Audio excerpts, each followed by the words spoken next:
ಈ ದಿನ ನಾವು ನಮ್ಮ ಪ್ರವಾದಿ ಮೊಹಮ್ಮದ್ ಅವರ ಜನ್ಮ ದಿನೋತ್ಸವವನ್ನು ಆಚರಿಸ್ತಾ ಇದೀವಿ. ಈಗ ನಾವು ನೋಡ್ತಿರೋದು ಇದೇನ್ ನೀವು ಜೈಕಾರ ಕೂಗುಗಳು ಇದನ್ನ ನೋಡ್ತಾ ಇದೀವಿ. ಇದೊಂದು ಜೋಶ್ ಅಷ್ಟೇ ಜನಗಳಲ್ಲಿ.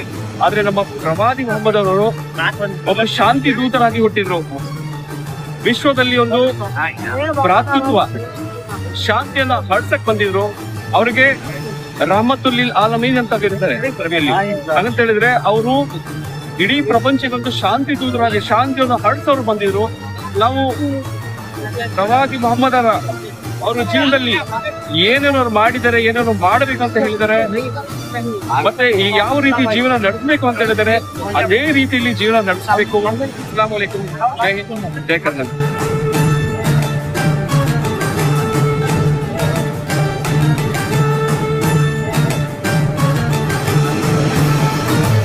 ಎಲ್ಲರಿಗೂ ನಾಗರಿಕ ನಮಸ್ಕಾರ.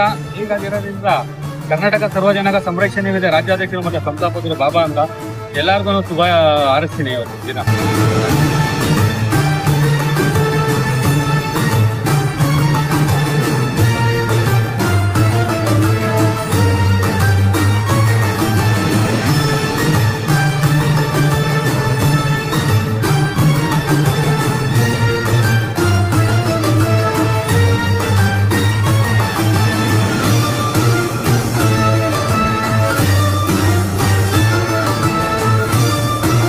ಏನ್ ಈ ಹಬ್ಬದ ಇಡೀ ಜನತೆಗೆ ಇಡೀ ಜನತೆಗೆ ಶುಭಾಶಯಗಳನ್ನು ಇವತ್ತು ಏನು ನಾವು ಸಲ್ಲಲ್ಲಾಹು ಅಲೈಹಿ ವಸಲ್ಲಂ ಇವತ್ತೇನು ಹಬ್ಬವನ್ನು ಆಚರಿಸ್ತಾ ಇದ್ದೀವಿ. ನಮಗೆ ತುಂಬಾ ಸಂತೋಷ. ಯಾಕಂದ್ರೆ ಇವತ್ತು ಈ ಹಬ್ಬದಲ್ಲಿ ನಮ್ಮ ಹಿಂದೂ ಬಾಂಧವರು ಹಾಗೂ ಮುಸ್ಲಿಂ ಬಾಂಧವರು ಎಲ್ಲ ಸೇರಿ ಇವತ್ತು ಅನ್ಯೋನ್ಯವಾಗಿ ಶಾಂತಿಯಿಂದ ತುಂಬಾ ಅದ್ದೂರಿಯಾಗಿ ನಾವು ಈ ಹಬ್ಬವನ್ನು ಆಚರಿಸ್ತಾ ಇದ್ದೀವಿ. ಮುಂದಿನ ದಿನಗಳೇ ಇದೇ ತರ ಗಣೇಶ ಹಬ್ಬ ಆಗ್ಲಿ, ಯುಗಾದಿ ಆಗ್ಲಿ, ರಂಜಾನ್ ಆಗ್ಲಿ, ಪ್ರತಿಯೊಂದು ಹಬ್ಬಗಳನ್ನು ಇದೇ ತರ ಏನು ತೊಂದರೆ ಇಲ್ಲದಂಗೆ ಏನು ಒಬ್ಬ ಅಣ್ತಂದಿರನ್ನಾಗೆ ನಾವು ಈ ಹಬ್ಬಗಳು ಆಚರಿಸ್ಬೇಕಂತ ನಾನು ಹೇಳಕ್ಕೆ ಇರ್ತೇನೆ. ಈ ಸಂದೇಶವನ್ನು ಇಡೀ ನಮ್ಮ ದೇಶಕ್ಕೆ ತಲುಪಬೇಕಂತ ನಾನು ಈ ಇಷ್ಟಪಡ್ತೇನೆ.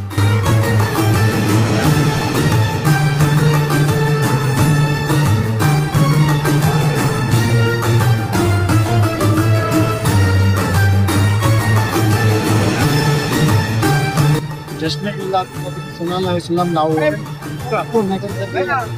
ತುಂಬಾ ಶಾಂತಿಯುತೆಯಿಂದ ಮುಸ್ಲಿಂ ಬಾಂಧವರು ನಮ್ಮ ಜೊತೆ ನಾನ್ ಮುಸ್ಲಿಂ ಬಾಂಧವರು ಎಲ್ಲ ಸೇರಿ ತುಂಬಾ ಅದ್ದೂರಿಯಾಗಿ ಶಾಂತಿಯುತೆಯಿಂದ ಇವತ್ತು ನಾವು ಜಶ್ನೆ ಮಿಲಾದ್ ನಬಿಯನ್ನ ಆಚರಿಸಿದ್ದೀವಿ. ಮತ್ತೆ ಎಲ್ಲಾ ಜನತೆಗೆ ಮೆಸೇಜು ಎಲ್ಲರೂ ಸೇರಿ ನಾವು ಒಟ್ಟಾಗಿ ಮುಂದೆ ಬಾಳೋಣ ಅಂತ ಹೇಳ್ತಾ ನನ್ನ ಮಾತನ್ನ ಜೈ ಹಿಂದ್.